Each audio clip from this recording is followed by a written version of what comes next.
नाम शादीलाल पंडिता है, जगटी JTC president.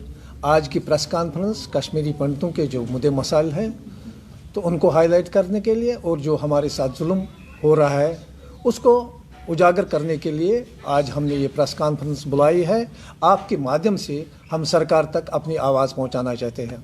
पहले तो कश्मीरी पंडित रिलीफ होल्डर जो है वो बिल्कुल सफ़र करते हैं। माहवार रिलीफ जो सरकार हमें देती है बिल्कुल कम है, इसको बढ़ाने की मांग हम करते हैं। हमने पिछले 4 साल से लगातार प्रोटेस्ट धरना किए हैं, जबकि सरकार दावे करती है हमने कश्मीरी पंडितों की इंक्रोचमेंट ज़मीन की हटाई है, कश्मीरी पंडितों को कश्मीर में बसाया है, जो कि गलत है। हम कश्मीर में वापस जाना चाहते हैं, उसके लिए हमने सरकार को बहुत बार मेमोरेंडम दिए हैं, अपनी आवाज़ उठाई है। हमें कश्मीर में इनिशियल स्टेज पर 3 डिस्ट्रिक्टों में बसाया जाए और जो हमारी प्रॉपर्टी का नुकसान है वो हमें दिया जाए।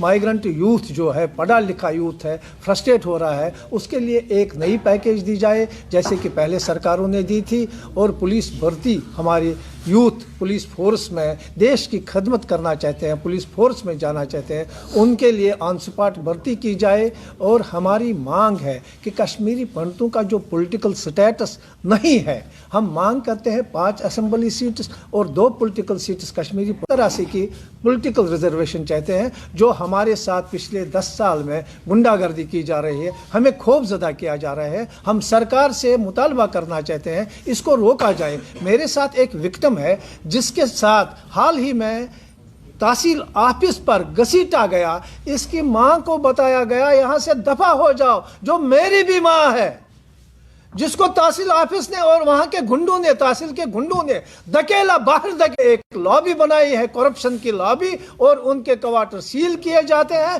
बाद में दूसरों को देकर 1-1, 1.5 लाख रुपया लिया जाता है और उनको दिया जाता है। बाकी मेरे साथ विक्टिम साथ है, जिसके साथ ये, जिसके मां के साथ ये अनदेखी हुई है, वो खुद बताएगा।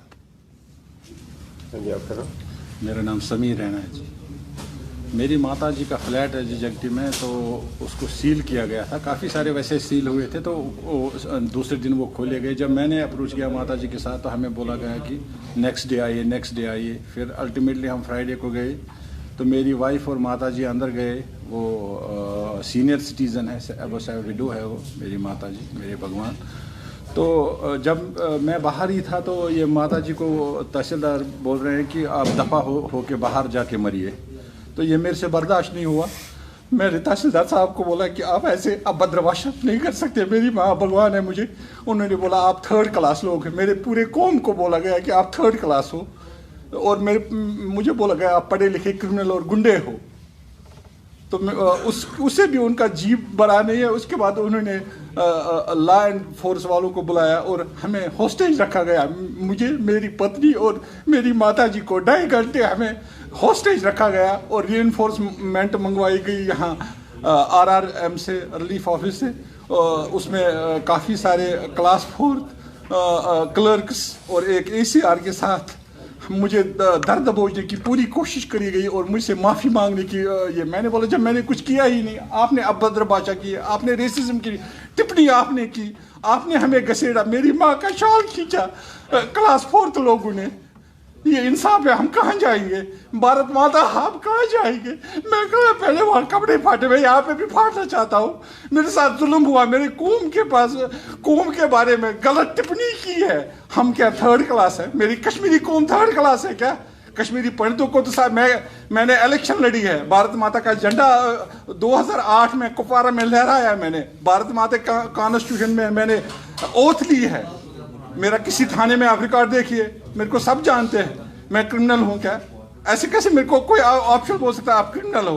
पढ़े लिखे क्रिमिनल बोला गया और यहाँ पे ही जी नहीं भरा। मैं माननीय अवतार पुरुष है माननीय मोदी जी, और ये भी टिप्पणी करिए आपको माननीय प्रधानमंत्री जी, ये मैं बोल रहा हूँ, उन्होंने सिर्फ बोला मोदी भी नहीं बचाएगा आपको। क्या है ये? मोदी भी मुझे नहीं, मोदी जी, ऑनरेबल मोदी साहब भी मुझे नहीं बचाएंगे क्या? ऐसी गुंडागर्दी है? ऐसा चलेगा क्या? 2-4 अफसरों की टोली हमें मार देंगे क्या कश्मीरियों को? इतनी करप्शन का, इतना पैसे का जोर है क्या?